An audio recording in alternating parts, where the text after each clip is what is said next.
জাতিসংঘ সাধারণ পরিষদের সভাপতি নির্বাচিত হলেন পররাষ্ট্রমন্ত্রী ডক্টর খলিলুর রহমান। প্রধানমন্ত্রীর অভিনন্দন। রামিসা ধর্ষণ ও হত্যা মামলায় বাবা মা সহ 16 জনের সাক্ষ্য গ্রহণ, আসামিদের আত্মপক্ষ সমর্থনকাল। সংক্ষিপ্ত সময়ে বিচার সম্পন্নের আশা স্বরাষ্ট্রমন্ত্রীর। ইসলামী ব্যাংকের চেয়ারম্যান খুরশিদ আলমের নিয়োগ বাতিলের দাবিতে গ্রাহকদের বিক্ষোভ। রাস্তার আন্দোলনে চেয়ারম্যানকে সরানো হবে না, সাফ জানালো বাংলাদেশ ব্যাংক। ভোলায় তোফায়েল আহমেদের জানাজা সম্পন্ন, রাষ্ট্রীয় মর্যাদা প্রদান। দাফন করা হয়েছে মায়ের কবরের পাশে।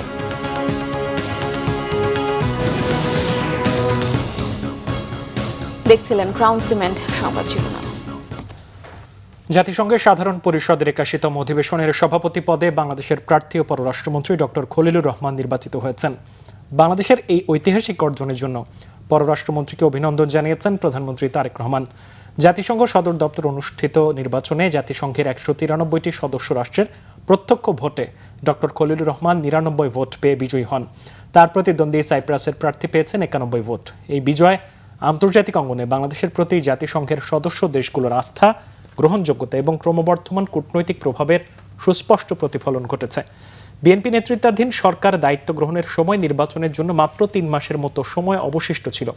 সেই সীমিত সময়ের মধ্যেই প্রধানমন্ত্রী তারেক রহমান বাংলাদেশের প্রার্থিতা নিয়ে দৃঢ় অবস্থান গ্রহণ করেন এবং পররাষ্ট্রমন্ত্রী ডক্টর খলিলুর রহমানকে প্রার্থী হিসেবে মনোনয়ন দিয়ে বিজয়ের ব্যাপারে আশাবাদ ব্যক্ত করেন। প্রার্থী হিসেবে ডক্টর খলিলুর রহমানের ব্যক্তিগত অভিজ্ঞতা ও যোগ্যতাও গুরুত্বপূর্ণ ভূমিকা পালন করেছে। এক্ষেত্রে বাংলাদেশ সরকার এই ঐতিহাসিক বিজয় অর্জনের জন্য জাতিসংঘের সদস্য দেশগুলোর প্রতি আন্তরিক কৃতজ্ঞতা প্রকাশ করেছে এবং জাতিসংঘের মূলনীতি উদ্দেশ্য বাস্তবায়নে তার দৃঢ় অঙ্গীকার পুনর্ব্যক্ত করছে।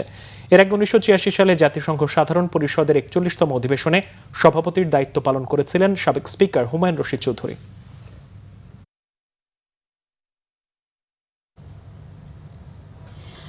শিশু রামিসা ধর্ষণ ও হত্যা মামলার আসামি সোহেল রানা ও তার স্ত্রী স্বপ্না আক্তারের বিরুদ্ধে সাক্ষ্য দিয়েছেন ভুক্তভোগীর বাবা মা বোন সহ 16 জন সাক্ষী। আগামীকাল আসামির আত্মপক্ষ সমর্থনের দিন ধার্য করেছেন বিচারক। কান্নাজড়িত কণ্ঠে রামিসার বাবা যে কোনো ধর্ষণ মামলার বিচার কার্য 1 মাসের মধ্যে শেষ করতে আইন করার দাবি জানান। আসামিদের সর্বোচ্চ শাস্তিরও দাবি রাষ্ট্রপক্ষের। বিস্তারিত জানাচ্ছেন জিয়া খান। মঙ্গলবার সকাল 8টার দিকে কড়া পুলিশি পাহারায় প্রিজন ভ্যানে আদালতে আনা হয় রামিসা ধর্ষণ ও হত্যা মামলার আসামি স্বপ্না আক্তারকে। ঘণ্টাখানেক পর আনা হয় মামলার মূল আসামি স্বপ্নার স্বামী সোহেল রানাকে। 2 আসামিকে রাখা হয় আদালত গারদে। শিশু সহিংসতা দমন ট্রাইব্যুনালে আলোচিত মামলাটির সাক্ষ্য গ্রহণ শুরু হয় সকাল 10:30টার কিছুটা পর। আসামিদের উপস্থিতিতে বিচারকের সামনে প্রথম সাক্ষী হিসেবে সাক্ষ্য দেন মামলার বাদী এবং রামিসার বাবা। এরপর দ্বিতীয় সাক্ষী হিসেবে সাক্ষ্য দেওয়ার সময় কান্নায় ভেঙে পড়েন রামিসার মা। ঘটনার নৃশংসতা বর্ণনার সময় নীরব হয়ে যায় এজলাস কক্ষ। তৃতীয় সাক্ষী অপ্রাপ্তবয়স্ক হওয়ায় রামিসার বোনের ক্যামেরা ট্রায়ালে জবানবন্দি নেন বিচারক। এরপর একে একে প্রতিবেশী, তদন্তকারী কর্মকর্তা সহ 17 সাক্ষীর মধ্যে 16 জনের সাক্ষ্য নেন বিচারক। আজকে যে বিচার চলছে, এই বিচারের মাধ্যমে বা এই বিচারের পরবর্তীতে রায় এবং বিভিন্ন কিছুর মাধ্যমে আমরা মনে করি যে আমাদের দেশে নতুন একটি অধ্যায়ের সূচনা হবে। নিজের মেয়ের মতো ভুক্তভোগী অন্যদেরও বিচার চান রামিসার বাবা। কোনো বাবা মা যেন আমার মতো এই বাদকোটে এসে এসে দাঁড়াতে না হয়। আমি বাংলাদেশের সরকার, বিরোধী দল উভয়ের কাছে বিনীতভাবে অনুরোধ করব, আপনারা সংসদে এমন একটা আইন পাশ করুন যেটা যারা স্বীকারোক্তি দিবে, স্বীকারোক্তি দেওয়ার সাথে তার 1 মাসের ভিতরে সেই রায় হবে এবং সেটা কার্যকারিতা হবে। সাক্ষীর জবানবন্দিতে আসামিদের সর্বোচ্চ শাস্তি নিশ্চিতে কোনো বাধা থাকবে না বলে মনে করেন বিশেষ পিপি। সোহেল রানা এবং 2 নম্বর আসামি স্বপ্না খাতুনের বসবাস করা ফ্ল্যাটের তাদের শয়নকক্ষে এবং তাদের ব্যবহৃত বাথরুম এবং ফ্লোরে সমস্ত আলামত, ধর্ষণ এবং হত্যাকাণ্ড পরবর্তী যে আলামতগুলো সব পাওয়া গিয়েছে। সুতরাং তাদের এই দায় এখানে এই যে সার্কামস্টেন্সিয়াল এভিডেন্স বলে আরও একটি, সেই সার্কামস্টেন্সিয়াল এভিডেন্সের আলোকে দিবালোকের মতো প্রতিষ্ঠিত এবং প্রমাণিত। রাষ্ট্রের নিযুক্ত আসামিদের আইনজীবী আজকে তেমন কোনো মন্তব্য করতে চাননি। এগুলো সব আর্গুমেন্ট বা যুক্তিতর্কের স্টেজে আপনারা জানতে পারবেন। এই মুহূর্তে এগুলো বলার মতো অবস্থা নেই। মামলাটা এটা সাবজুডিস ম্যাটার, আদালতের বিচারাধীন বিষয় নিয়ে আমি আর এর বেশি কোনো কথা বলতে চাচ্ছি না। এছাড়া আসামি সোহেল রানার উদ্ভট বক্তব্য প্রচার করে রামিসা হত্যা ও ধর্ষণের বিচারকে ভিন্ন খাতে নেয়ার চেষ্টা চলছে বলে আদালতে অভিযোগ করেন রাষ্ট্রপক্ষের আইনজীবী। জিয়া খান, বাংলা ভিশন, ঢাকা। বাংলাদেশ ভারত সীমান্ত পুশব্যাকের বিরুদ্ধে সরকার। এ ব্যাপারে বিজিবি কঠোর অবস্থানে থাকবে বলে জানিয়েছেন স্বরাষ্ট্রমন্ত্রী সালাউদ্দিন আহমদ। সচিবালয়ে এক ব্রিফিংয়ে তিনি কথা জানান। এ সময় সাংবাদিকদের প্রশ্নের জবাবে স্বরাষ্ট্রমন্ত্রী বলেন, সংক্ষিপ্ত সময়ে শিশু রামিসা হত্যা মামলার বিচার প্রক্রিয়া শেষ করবে সরকার। মন্ত্রিসভা পরিবর্তনের বিষয়টি প্রধানমন্ত্রীর এখতিয়ার বলেও জানান স্বরাষ্ট্রমন্ত্রী। রিপোর্ট রিশান নাসরুল্লাহ। দেশের আইন শৃঙ্খলা পরিস্থিতি নিয়ে মঙ্গলবার সচিবালয়ে সাংবাদিকদের সাথে কথা বলেন স্বরাষ্ট্রমন্ত্রী সালাউদ্দিন আহমদ। মন্ত্রী বলেন, অনেকটা নিরাপদ পরিবেশে ঈদ উদযাপন করেছে দেশের মানুষ। তার সুফল আমরা পাচ্ছি জনগণ। সীমান্ত সমস্যা নিয়ে বিজিবি বিএসএফ বৈঠক প্রসঙ্গে বলেন, সব ঘটনাকে বর্ডার কিলিং বলার সুযোগ নেই। বর্ডার কিলিং হচ্ছে যদি অন্য দেশের বাহিনী কর্তৃক আমাদের সীমান্তে অথবা জিরো লাইনে এসে যদি কিলিং করে, সেটাকে আমরা বর্ডার কিলিং বলতে পারি। যদি আমাদের সীমানার অভ্যন্তরে এবং তাদের সীমানার অভ্যন্তরে কোনো রকমের কোনো অপরাধে জড়িত থাকে কেউ, ইললিগ্যাল ট্রেসপাস করে যায় কেউ, সেটা তারা কিভাবে অ্যাড্রেস করবে সেটা তাদের দেশীয় আইনে করবে। এটাকে বর্ডার কিলিং বলা ঠিক হবে না। বর্ডারে আমাদের বিজিবি অ্যালার্ট আছে। আমরা যে কোনো রকমের ইললিগ্যাল পুশিং বা পুশব্যাক এগুলোর বিপক্ষে।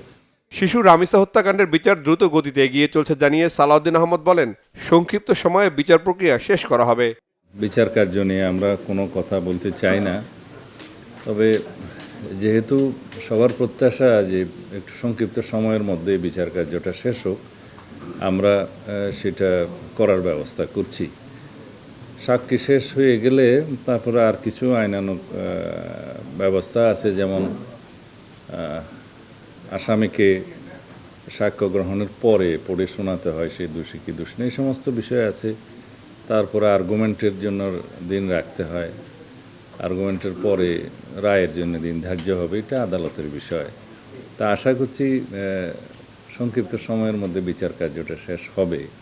সাবেক মন্ত্রী তোফায়েল আহমদের জানাজা থেকে আটকের বিষয়ে সরকারের নির্দেশনা ছিল কিনা এমন প্রশ্নের জবাবে স্বরাষ্ট্রমন্ত্রী বলেন, আটক হওয়াদের বিরুদ্ধে আগেই মামলা থাকতে পারে। আমরা রিশান নাসরুল্লাহ, বাংলা ভিশন, ঢাকা।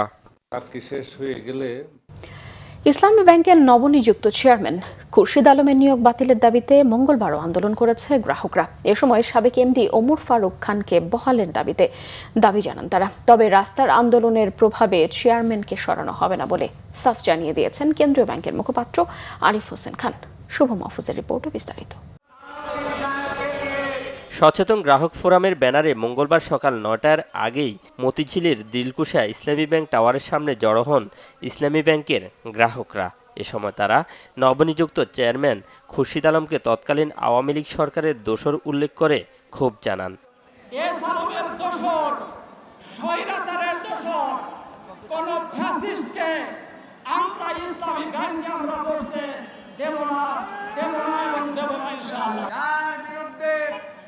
হাজারো মানি লন্ডারিং, নারী কেলেঙ্কারি, তারপর ব্যাংকের টাকা লুটপাট করে দেশ থেকে পালিয়ে যাওয়ার বহু প্রমাণ রয়েছে।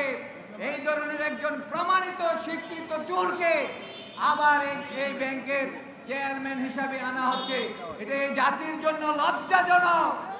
আন্দোলনকারীদের অভিযোগ, সরকার ও বাংলাদেশ ব্যাংকের সহযোগিতায় ইসলামী ব্যাংকে আবারও একটি বিশেষ গোষ্ঠীর নিয়ন্ত্রণে দেওয়ার চেষ্টা চলছে। এসালম আগে যেভাবে লুট করে নিছে, আবার যদি তার লোক বসাইয়া বাকি যেটুকু আছে সেইটুকু নেওয়ার পায়তারা করছে। এই জন্য আমরা এই চেয়ারম্যানের চাই না, আমরা এই চেয়ারম্যানকে প্রত্যাহার চাই। এই এসালমের দোসর ইসলাম ব্যাংকের এমডি হলে ব্যাংকটাকে আবার লুটপাট করে শেষ করবে, তাহলে গ্রাহকরা কি করবে? 2017 সালে আমরা দেখেছি এই ইসলামী ব্যাংক লুটেরাদের হাতে চলে গিয়েছে। বর্তমান বাংলাদেশে জুলাই পরবর্তী বাংলাদেশে এসে আবার একদল লুটেরাই ইসলামী ব্যাংক দখল করার পায়তারা করছে। আমরা এটার তীব্র নিন্দা জানাচ্ছি। কিভাবে একজন ধিকৃত লোককে, একজন লুটেরা লোককে, দুর্নীতিবাজ লোককে যে বাংলাদেশ ব্যাংক থেকে বিতাড়িত হয়েছে, সে বাংলাদেশ ব্যাংক থেকে গভর্নর আবার সে তাকে পদায়ন করে এখানে ইসলামী ব্যাংকের চেয়ারম্যান হিসেবে নিয়োগ দেয়। সচেতন গ্রাহক ফোরামের আহ্বায়ক বলেন, গ্রাহকদের আন্দোলন বিভ্রান্ত করতে বাংলাদেশ ব্যাংকের মুখপাত্র তাদের উপর রাজনৈতিক ট্যাগ দিচ্ছেন। নতুন চেয়ারম্যানের নিয়োগ বাতিল ও আগের এমডিকে পুনর্বহাল না করা পর্যন্ত আন্দোলন চালিয়ে যাওয়ার ঘোষণা দেন তিনি। আমরা যখন এখান থেকে বিদায় নিয়েছি সন্ধ্যার পরে, তখন রাতের অন্ধকারে তিনি অনলাইনে মিটিং করেছেন। সেখানে ইসলামী ব্যাংকের ব্যবস্থাপনা পরিচালক তার পদত্যাগপত্র গ্রহণ করা হয়েছে। এইভাবে অনলাইনে মিটিং করা, রেজুলেশন ছাড়া, কোনো কাগজপত্র ছাড়া ইসলামী ব্যাংকের যিনি ভারপ্রাপ্ত এমডি, সেক্রেটারি তাদেরকে বাদ দিয়ে এইভাবে রাতের অন্ধকারে যে মিটিং করা হয়েছে সেই মিটিংয়ের কোনো বৈধতা নাই। এটা একটি অবৈধ মিটিং। ফলে এই অবৈধ মিটিংয়ের মাধ্যমে ওমর ফারুক খান, যিনি ইসলামী ব্যাংকের ব্যবস্থাপনা পরিচালক, তার যে পদত্যাগ গ্রহণ করা হয়েছে সেটাকে বাতিল করে তাকে স্বপদে পুনর্বাসন করতে হবে, তাকে পুনর্বহাল করতে হবে। এদিকে আন্দোলনের প্রতিক্রিয়ায় বাংলাদেশ ব্যাংকের মুখপাত্র বলেন, রাস্তার আন্দোলনে বাংলাদেশ ব্যাংক নিজেদের সিদ্ধান্ত থেকে সরবে না। বাংলাদেশ ব্যাংক কোনো রাস্তার কোনো আন্দোলন দ্বারা তার সিদ্ধান্ত পরিবর্তন করবে, সেটা যদি কেউ ভেবে থাকে তবে সেটা সঠিক না। অবশ্যই বাংলাদেশ ব্যাংক তো গণমানুষের একটি প্রতিষ্ঠান। গণমানুষের চাওয়া পাওয়ার যে রিফ্লেকশন সেটা বাংলাদেশ ব্যাংকের সিদ্ধান্তে থাকবে। তবে আন্দোলনের মাধ্যমে কোনো পক্ষ তাদের পক্ষে একটি সিদ্ধান্ত, বাংলাদেশ ব্যাংকের সিদ্ধান্ত নিয়ে নেওয়া বা দুদিন পর দেখা যাবে তার প্রতিপক্ষ অধিকতর শোডাউন করে বাংলাদেশ ব্যাংকের সিদ্ধান্তটি আবার 180 ডিগ্রি ঘুরিয়ে ফেলা, এই ধরনের আচরণ বা ঘটনা ঘটার কোনো সম্ভাবনা আমি দেখছি না।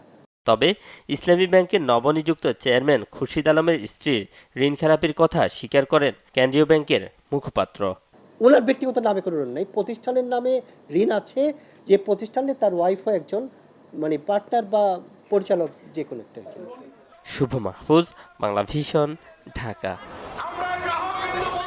আগামী বাজেটে নিয়ন্ত্রণমুক্ত ব্যবসা বাণিজ্য অর্থনীতির প্রতিফলন ঘটবে বলে জানিয়েছেন অর্থ পরিকল্পনা মন্ত্রী আমির খসরু মাহমুদ চৌধুরী। মঙ্গলবার ইআরএফ মিলনায়তনে বাজেট নিয়ে সেমিনারে কথা বলেন তিনি। বলেন, এবারের বাজেটে সুবিধাবঞ্চিত মানুষদের গুরুত্ব দেওয়া হবে। এ সময় সিপিডি নির্বাহী পরিচালক ফাহমিদা খাতুন বলেন, বাজেটে মূল্যস্ফীতি নিয়ন্ত্রণে সরকারকে কাজ করতে হবে। বিস্তারিত মামুন আব্দুল্লাহ রিপোর্টে।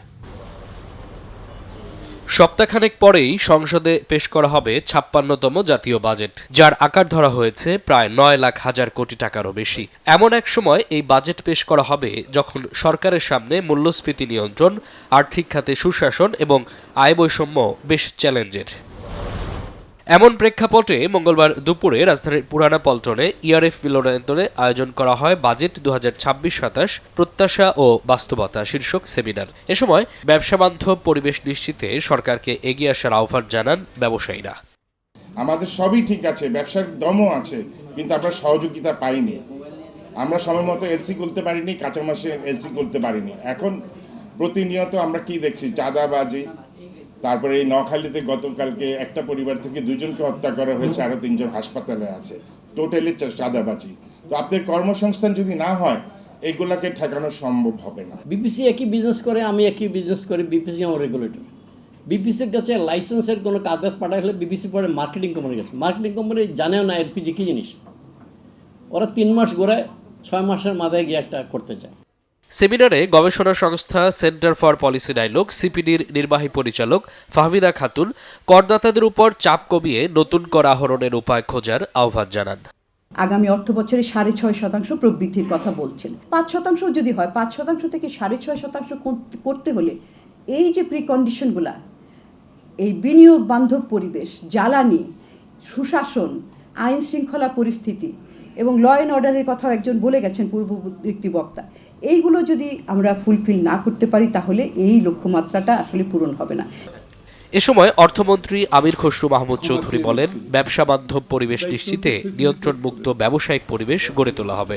সরকারের দায়িত্ব হচ্ছে ফেসিলিটেট করে দেওয়া, কিন্তু আমাদের দেশের সরকার হচ্ছে বাধাগ্রস্ত করা হচ্ছে আমাদের কাজে। যে ওনারা একটু বললেন না, যত বেশি বাধাগ্রস্ত করা যায় ব্যবসা বাণিজ্য অ্যাক্টিভিটিসে, এটাই মনে হয় নিয়ন্ত্রণটাই হচ্ছে সরকার।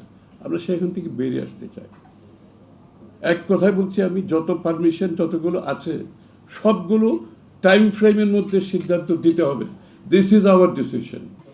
এবারের বাজেটে সুবিধাবঞ্চিত মানুষদের গুরুত্ব দেওয়া হচ্ছে উল্লেখ করে মন্ত্রী জানান, ফ্যামিলি কার্ড দেওয়ার ক্ষেত্রে ব্যক্তি নির্বাচন প্রক্রিয়ায় কোনো রাজনৈতিক হস্তক্ষেপ করা হয়নি। মামুন আব্দুল্লাহ, বাংলা ভিশন, ঢাকা। অর্থনীতিবিদদের অভিমত, অর্থনীতির খুব খারাপ সময়ে দায়িত্ব পেয়েছে বিএনপি সরকার। এই খারাপ অর্থনীতির মধ্যে সরকার রাজস্ব বাড়াতে চায় প্রায় 2 লাখ কোটি টাকা, বৃদ্ধির হিসেবে 23%। অর্থনীতিবিদরা বলছেন, কৃষক কার্ড, সামাজিক নিরাপত্তা জোরদার, বিশাল জ্বালানি ভর্তুকির জন্য বড় রাজস্ব আদায়ের কোনো বিকল্প নেই। তবে এনবিআর এর সক্ষমতা বৃদ্ধি ও রাজস্ব কর্মকর্তাদের মাইন্ডসেট পরিবর্তন না হলে কোনোভাবেই সেই লক্ষ্যের কাছাকাছিও যাওয়া সম্ভব হবে না। গোলাম ময়নুল হাসানের রিপোর্ট। দায়িত্ব গ্রহণের 5 মাসের মাথায় 2026-27 অর্থ বছরের বাজেট পেশ করতে যাচ্ছে বিএনপি সরকার।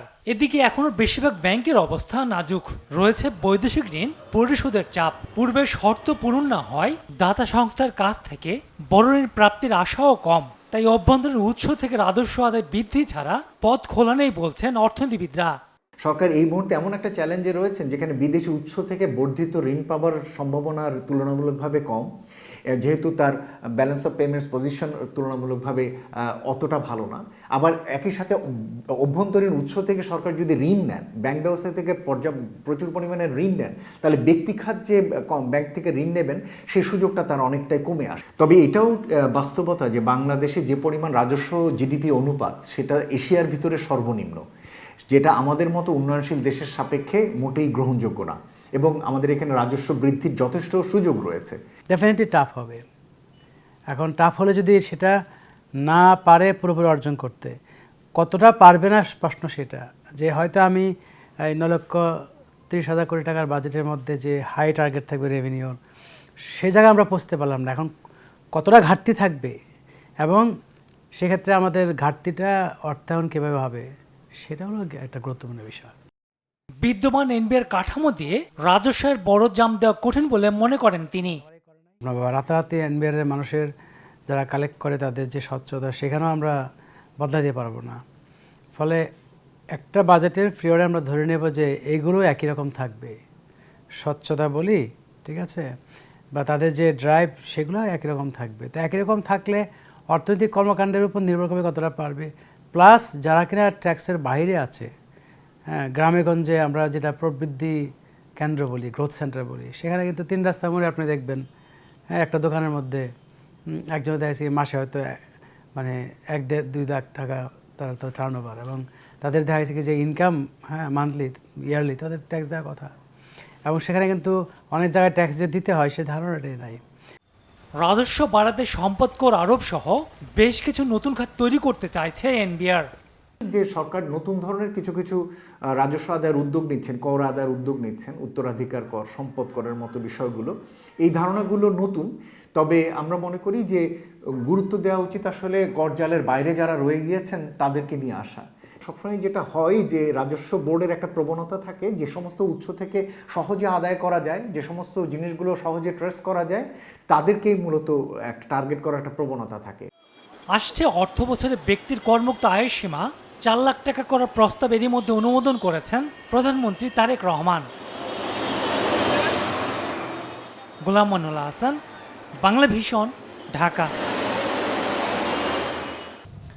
ভোলায় বাবা মায়ের কবরের পাশে চিরনিদ্রায় শায়িত হলেন কিংবদন্তি রাজনীতিবিদ, সাবেক মন্ত্রী, মুক্তিযুদ্ধের অন্যতম সংগঠক তোফায়েল আহমেদ। তার মৃত্যুতে শোকে স্তব্ধ জন্মভূমি ভোলা। তিনি নেই, শুধু রয়ে গেছে তার স্মৃতি, কর্ম আর মানুষের ভালোবাসা। অনেকেই তার কথা স্মৃতিচারণ করতে গিয়ে আবেগে আপ্লুত হয়ে কান্নায় ভেঙে পড়েন। ভোলা প্রতিনিধি ফয়সল বিন ইসলাম নয়নের তথ্য ছবিতে বিস্তারিত ডেস্ক রিপোর্টে। চারিদিকে নীরবতা, সাজানো গোছানো বাড়ি। তোফায়েল আহমেদের মৃত্যুতে ভোলা সদর উপজেলার কোড়ালিয়া গ্রামের বাড়িটিও যেন শোকাবিভূত। সোমবার রাজধানীর একটি হাসপাতালে শেষ নিঃশ্বাস ত্যাগ করেন মুক্তিযুদ্ধের অন্যতম সংগঠক, 69-এর গণ আন্দোলনের মহানায়ক তোফায়েল আহমেদ।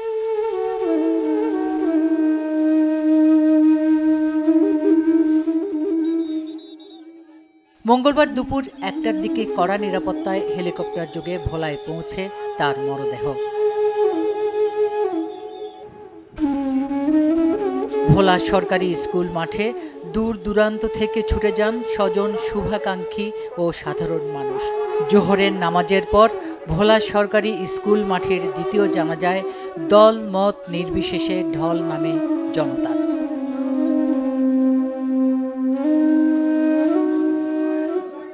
শুধু ভোলা নয়, সারা দেশের মানুষের কাছেই চিরস্মরণীয় হয়ে থাকবেন তোফায়েল আহমেদ, মনে করে শোকাহত জনতা। তিনি এই ভোলা থেকে 9 বার এমপি নির্বাচিত হয়েছেন। তিনি বিভিন্ন সময় মন্ত্রী ছিলেন।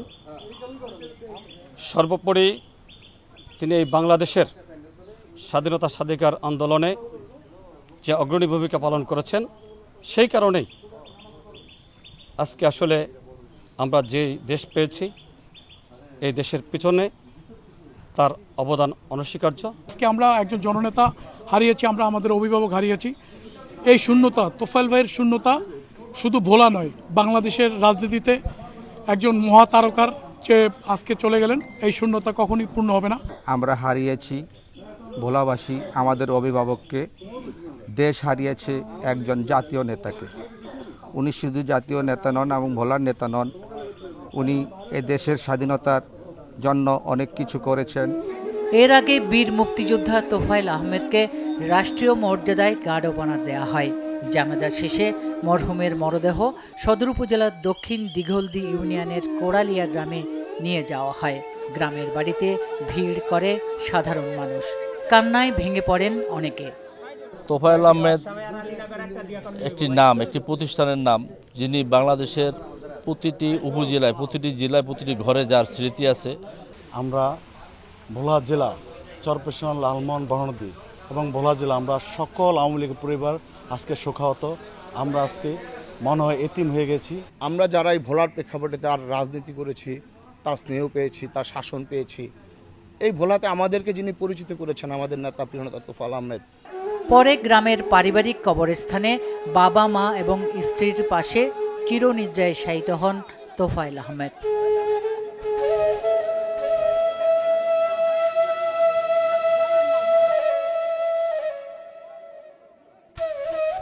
ইতিহাস সৃষ্টিকারী নেতার প্রতি ভালোবাসা জানানোর ক্ষেত্রে ইতিহাস গড়লেন সবসময়, যার চিন্তা চেতনায় ছিল যেই ভোলা, সেই দ্বীপ জেলার জনগণ। Bangla Vision news desk.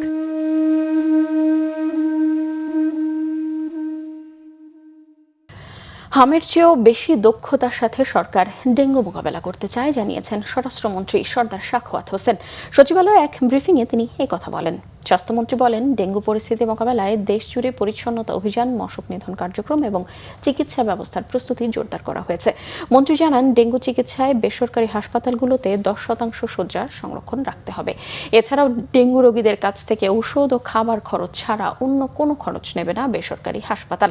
একই সঙ্গে প্রয়োজনীয় পরীক্ষায় 80% ছাড় দেওয়ারও সিদ্ধান্ত হয়েছে। সাংবাদিকদের প্রশ্নের জবাবে স্বাস্থ্যমন্ত্রী জানান, এ পর্যন্ত 4 জন রোগী শনাক্ত হয়েছে। তিনি বলেন, সরকার ব্যর্থ হলে দেশ ব্যর্থ হবে, তাই সবাইকে নিয়ে ডেঙ্গুর মতো দুর্যোগ মোকাবেলা করা হবে।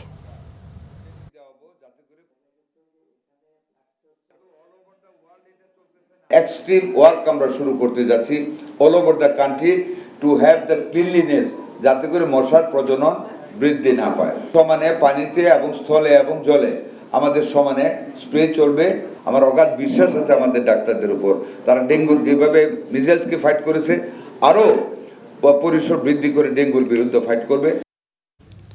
2026 সালের জানুয়ারিতে শুরু হতে যাওয়া এসএসসি পরীক্ষার সময়সূচিতে পরিবর্তন আসতে পারে বলে জানিয়েছেন শিক্ষামন্ত্রী এহসানুল হক মিলন।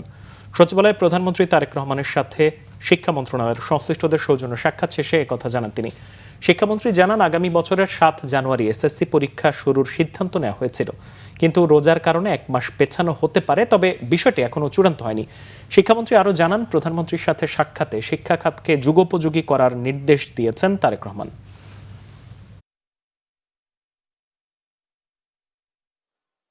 এবার আমরা চেয়েছিলাম যে ফেব্রুয়ারির শেষ দিকে কিছু করতে, কিন্তু ফেব্রুয়ারি তো রোজা, তো এই জন্য আমরা স্টেক হোল্ডারের সাথে কথা বলেছি, বলে তাদেরকে জানতে চাইলাম যে আমরা কি রোজার পরেই পরীক্ষাটা নেব না রোজার আগে নেব। তো স্টেক হোল্ডারও বললো রোজার আগেই শেষ করে দেন। সেই জন্য আমরা 7ই জানুয়ারি শুরু করব এবং 8ই ফেব্রুয়ারি আমরা শেষ করে দেবো। একটু লম্বা রুটিন দিয়েছি। উইদাউট সিলেবাস কাভার তো আপনি পরীক্ষা করতে পারছেন না। এসএসসি পরীক্ষা সিলেবাস কাভার হচ্ছে, এখন শুধু ওই রোজার কারণে 1 মাস এগিয়ে আসছে। যুগ্ম সচিব ও বুয়েটের শিক্ষক সহ প্রতিষ্ঠিত 3 সন্তানের মায়ের অযত্ন অবহেলায় মৃত্যু আর ঘরে লাশ পড়ে থাকার ঘটনায় বিস্মিত মানুষ। পারিবারিক বন্ধন কতটা শিথিল হয়েছে আর এক শ্রেণীর প্রতিষ্ঠিত মানুষের কাছে তাদের বাবা মা যে কতটা গুরুত্বহীন তা প্রমাণিত হয়েছে এই ঘটনায়, মনে করেন প্রত্যক্ষদর্শী আর প্রতিবেশীরা।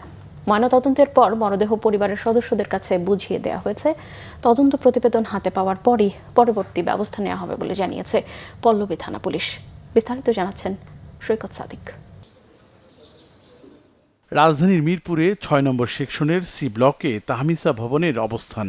চারপাশে সিমসাম পরিবেশ, তবে ভবনটিকে ঘিরে উৎসুক জনতার কানাঘুষা। এখানকার 4 তলার একটি ফ্ল্যাটে মৃত্যু হয় বৃদ্ধা মা নূরজাহান বেগমের। বড় ছেলে যুগ্ম সচিব, ছোট ছেলে বুয়েটের শিক্ষক, মেয়ে একটি বেসরকারি স্কুলে শিক্ষকতা করতেন। 2 ছেলে প্রতিষ্ঠিত হওয়া সত্ত্বেও তাদের ঘরে মায়ের ঠাঁই হয় না। অনেকটা ভারসাম্যহীন মেয়ের কাছে আশ্রয় হয় বৃদ্ধা মায়ের। 31শে মে এই মৃত্যুর সংবাদে হতবাক ভবনের বাসিন্দা ও প্রতিবেশীরা। আজকাল তো বোঝেনি, ছেলেদের বউরা তো ওইভাবে টেক কেয়ার করে না শাশুড়িকে, তো বাধ্য হইয়া উনি মেয়ের বাসায় আসছেন আর কি। তো মেয়ে তো আসলে ফেলেতে পারে না। ওনার যে 2 ছেলেই খুব প্রতিষ্ঠিত। একজন দেশের স্বনামধন্য বিশ্ববিদ্যালয়ে আপনারা জানেন বুয়েটের প্রফেসর, আরেকজন হলো আপনার আমরা শুনছি আর কি উপসচিব, উনি খুলনায় বন্দর কর্তৃপক্ষের উপসচিব। ন্যাচারাল ডেথ হইতে পারে মানুষের, আজকে আমি আছি কালকে নাও থাকতে পারি, কিন্তু এইভাবে কষ্টে মরা, পোকা খাবে আমার ঘরে বসে আমার লাশকে, যেটা আমার কবরে হওয়ার কথা। এলাকার কারো সঙ্গে মেলামেশা নেই তাদের, ভালো মন্দের খোঁজও নেই কারো কাছে।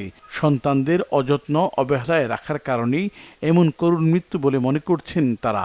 এই ঘটনার সুষ্ঠু তদন্ত ও বিচারের দাবি জানিয়েছেন এলাকাবাসী। বলতে গেলে এটা বলা যায় যে অযত্নে অবহেলায় এই বৃদ্ধ মহিলাটা মারা গেছেন। এই ধরনের শিক্ষিত ছেলেদের যারা নিজের বৃদ্ধ বাবা মাকে টেক কেয়ার করে না, তাদের বিচার হওয়া উচিত। 2-1টা বিচার হলে সমাজ আর একটু অ্যালার্ট হবে যে না, আমাদের বাপ মাদের বৃদ্ধ বয়সে একটু খোঁজখবর নেওয়া উচিত। আমাদের মানবিক অবক্ষয় এমনভাবে হয়েছে যে এটাকে যদি রিপলিশ না করি আমরা এবং কার্যকরভাবে, কথার কথা দিয়ে না, কার্যকরভাবে যদি না করি, তাহলে বাংলাদেশে কবে যাবে? সামাজিক অবক্ষয় তো আগের থেকেই হয়েছে। 999 খবর পেয়ে ঘটনাস্থলে ছুটে যায় পল্লবী থানা পুলিশ। পুরো পরিস্থিতি দেখে অবাক হন আইনশৃঙ্খলা বাহিনীর সদস্যরা। হয় অপমৃত্যুর মামলা।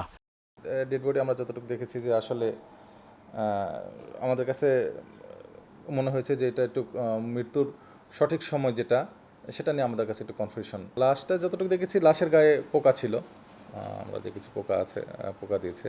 তো সেই হিসাবে আমরা ধারণা করেছি যে ডেড বডিটি আসলে তার মৃত্যু আরও কিছু আগে হয়েছে। না, এটা আসলে আমাদের কারো কাছেই তো কাম্য না। আমাদের সকলের মা আছে, আমাদের সন্তান আছে, আমাদের মা আমাদের কীভাবে লালন পালন করেছেন, কত কষ্ট করেছেন, এটা তো আমরা অন্তত এইটুকু তো আমাদের কৃতজ্ঞতা থাকা উচিত। ময়না তদন্তের পর মরদেহ পরিবারের কাছে বুঝিয়ে দেওয়া হয়েছে। তদন্ত রিপোর্ট পাওয়ার পর পরবর্তী ব্যবস্থা নেওয়া হবে বলে জানিয়েছে পল্লবী থানা পুলিশ।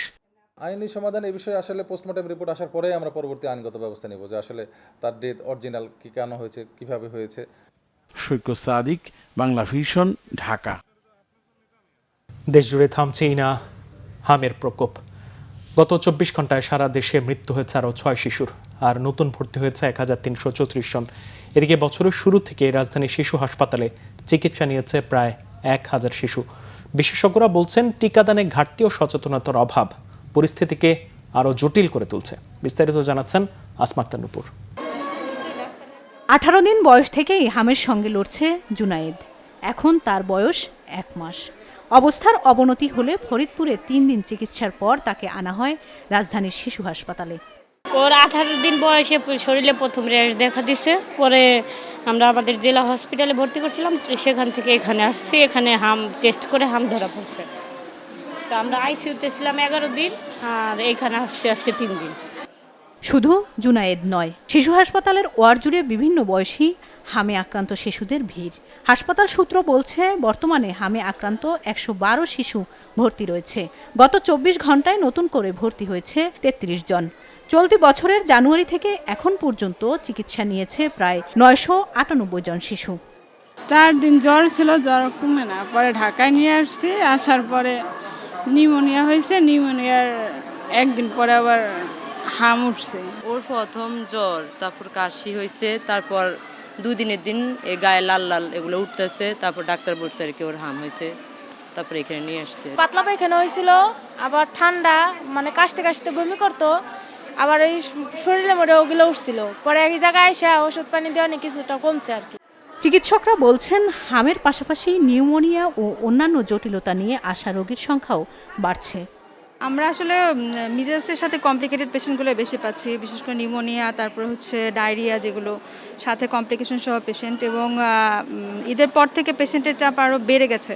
এখন ভবিষ্যতে আসলে সামনের 1-2 সপ্তাহ কী হবে জানি না, কারণ হিউজ অ্যামাউন্ট অফ মানুষ ঢাকার বাইরে গিয়েছেন, ওনারা আবার এসেছেন। স্প্রেড করার পসিবিলিটি আরও, মানে একটা স্কোপ কিন্তু এখানে জেগে গেছে। হাসপাতালটির পরিচালক জানান, দেশের প্রায় সব জেলা থেকেই রোগী আসছে শিশু হাসপাতালে। এতে চিকিৎসক ও স্বাস্থ্যকর্মীদের উপরও বাড়ছে অতিরিক্ত চাপ। হাম পরিস্থিতি যখন জিরোর কাছাকাছি আসলেও আমাদের কাছে আসবে, কারণ ওই যে জটিল রোগীগুলি যারা পেরিফেরিতে পারে না, তারা আমাদের মুখের দিকে তাকিয়ে থাকে।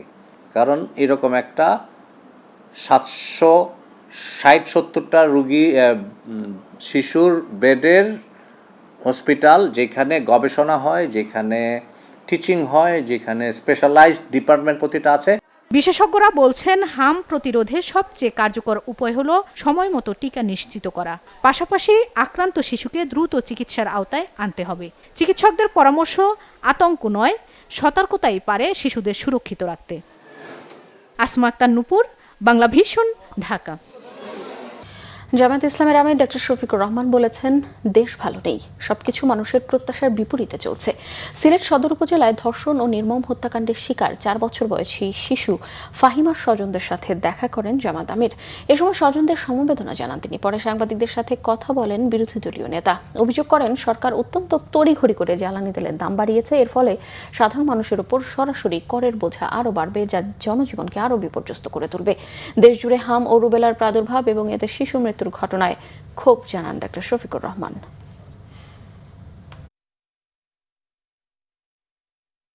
সর্বোচ্চটা আর কোনো বাপ মা চোখের পানি ফেলে না বলুক যে আমার বাচ্চা তো ফেরত পাবো না, আমি আমার বাচ্চার বিচার চাই।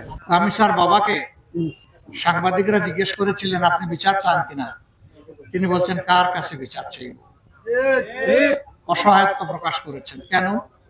বিচার বিভাগের উপর মানুষের আস্থা নেই বলেই তিনি এই কথা বলেছেন।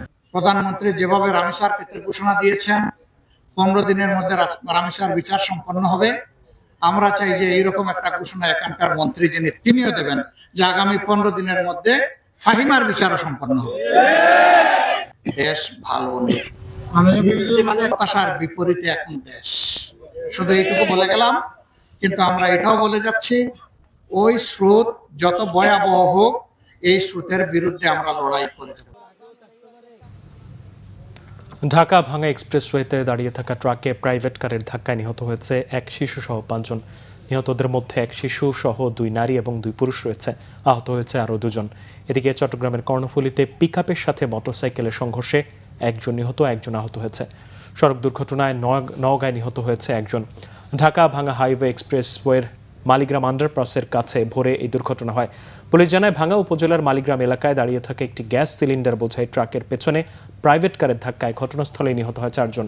এ সময় গুরুতর আহত 3 জনকে উদ্ধার করে ভাঙ্গা উপজেলা স্বাস্থ্য কমপ্লেক্সে নেওয়া হলে কর্তব্যরত চিকিৎসক এক শিশুকে উন্নত চিকিৎসার জন্য ফরিদপুর মেডিকেল কলেজ হাসপাতালে পাঠায়। সেখানে জরুরি বিভাগে নিয়ে গেলে কর্তব্যরত চিকিৎসক তাকে মৃত ঘোষণা করেন। নিহত আহতদের বাড়ি যশোর জেলায়। এদিকে চট্টগ্রামে কর্ণফুলী নতুন ব্রিজের প্রথম সিঁড়ি এলাকায় পিকআপ ও মোটরসাইকেলের সংঘর্ষে মোটরসাইকেল আরোহী বাবা ছেলে নিহত হয়েছে। নিহতরা হলেন কর্ণফুলী উপজেলা দৌলতপুর বহুমুখী উচ্চ বিদ্যালয়ের জীববিজ্ঞানের বিভাগের প্রধান বিধান মল্লিক এবং তার বাবা দুর্গাপদ মল্লিক। তাদের গ্রামের বাড়ি আনোয়ারা উপজেলার চাতুরি ইউনিয়নের সিংহরা গ্রামে। সামর্থ্যের অভাবে কোরবানি ও উৎসব থেকে বঞ্চিত থাকে অসংখ্য মানুষ। এমন ২৫০০-এরও বেশি দুস্থ পরিবারের মাঝে কোরবানির মাংস বিতরণ করা হয়েছে। বাংলাদেশ সংবাদ সংস্থা বাসাসের চেয়ারম্যান আনোয়ার আলদিনের উদ্যোগে খুলনার হরিঢালি ইউনিয়নের নগর শ্রীরামপুর গ্রামে দুস্থদের মাঝে এসব মাংস বিতরণ করা হয়। হরিঢালি ও কপিলমণি ইউনিয়নের যে সকল পরিবারে গরুর মাংস কিনে খাওয়ার সামর্থ্য নেই তাদেরকে এই সহায়তা দেওয়া হয়েছে। মাংস পেয়ে উপকারভোগীরা জানিয়েছেন এমন উদ্যোগ তাদের ঈদের আনন্দ আরও বাড়িয়ে দিয়েছে। এর আগেও বিভিন্ন সময় খাদ্য সহায়তা, আর্থিক অনুদান, শীতবস্ত্র বিতরণ সহ নানা কার্যক্রমের মধ্য দিয়ে জলবায়ু প্রভাবে ক্ষতিগ্রস্ত ও হতদরিদ্র মানুষের পাশে দাঁড়িয়েছেন আনোয়ার আলদিন। আন্তর্জাতিক প্রসঙ্গ। লেবাননের ওপর ইসরায়েলের আগ্রাসন বন্ধ না হলে শত্রুদের সাথে আবারও সংঘর্ষ শুরুর হুঁশিয়ারি দিয়েছে ইরান। একই সাথে যুক্তরাষ্ট্রের সাথে আলোচনা বাতিলেরও হুমকি দিয়েছে। এরপরই লেবানন থেকে ইসরায়েলি সেনাদের সরিয়ে নিতে মিত্র বেনিয়ামিন নেতানিয়াহুকে বলেন মার্কিন প্রেসিডেন্ট ডোনাল্ড ট্রাম্প। দাবি করেন সিদ্ধান্ত বদলে আলোচনার টেবিলে ফিরেছে খামেনির দেশ। আগামী সপ্তাহে এইটি চুক্তি হতে পারে। সোমবার সামাজিক যোগাযোগ মাধ্যমে দেয়া পোস্টে ট্রাম্প লেখেন, লেবাননের রাজধানী বৈরুতের উপশহরগুলোতে হামলা বন্ধের পাশাপাশি সেনা প্রত্যাহারে ইসরায়েলের প্রধানমন্ত্রী বেনিয়ামিন নেতানিয়াহু তাকে প্রতিশ্রুতি দিয়েছেন। যেসব সেনা লেবাননের উদ্দেশ্যে রওনা হয়েছিল তারা এরই মধ্যে ইসরায়েলে ফিরে গেছে বলেও জানান মার্কিন প্রেসিডেন্ট। এমনকি হিজবুল্লাহ প্রতিনিধিদের সাথেও আলাপ হয়েছে এবং তারা যুদ্ধ বন্ধে রাজি বলে দাবি করেন তিনি। উভয় পক্ষের যুদ্ধ বন্ধে রাজি হওয়ার বিষয়টি লেবাননের প্রেসিডেন্ট জোসেফ আউনও স্পষ্ট করেছেন। এর আগে এক সতর্কবার্তা ইরান ঘোষণা করে এই আগ্রাসন বাড়তে থাকলে যুক্তরাষ্ট্র ইরান শান্তি আলোচনা ভেস্তে যাবে। যদিও প্রেসিডেন্ট ট্রাম্প জানান ইরান আলোচনা স্থগিত করছে এমন কোনো খবর তার কাছে নেই। উল্টো দাবি করেন শান্তি আলোচনা দ্রুত গতিতে এগিয়ে যাচ্ছে। এদিকে ইরানের সমৃদ্ধ ইউরেনিয়াম বিদেশে স্থানান্তরের বিষয়ে প্রেসিডেন্ট ট্রাম্পের প্রস্তাবটি বাস্তবায়ন করা কঠিন, তবে অসম্ভব নয় বলে আল জাজিরাকে জানিয়েছেন আন্তর্জাতিক পরমাণু শক্তি সংস্থার মহাপরিচালক রাফায়েল গ্রোসি। এই ছিল এখনকার মতো। পরের সংবাদ রাত ১টায় দেখার আমন্ত্রণ রইল। এছাড়াও বাংলাদেশের সংবাদ ও সংবাদ সংশ্লিষ্ট অনুষ্ঠান দেখতে ভিজিট করুন www.bbnews24.com ও facebook.com/banglavishnewse এবং সাবস্ক্রাইব করুন youtube.com/banglavishnewse। এখন সঙ্গে থাকায় ধন্যবাদ সবাইকে। শুভরাত্রি।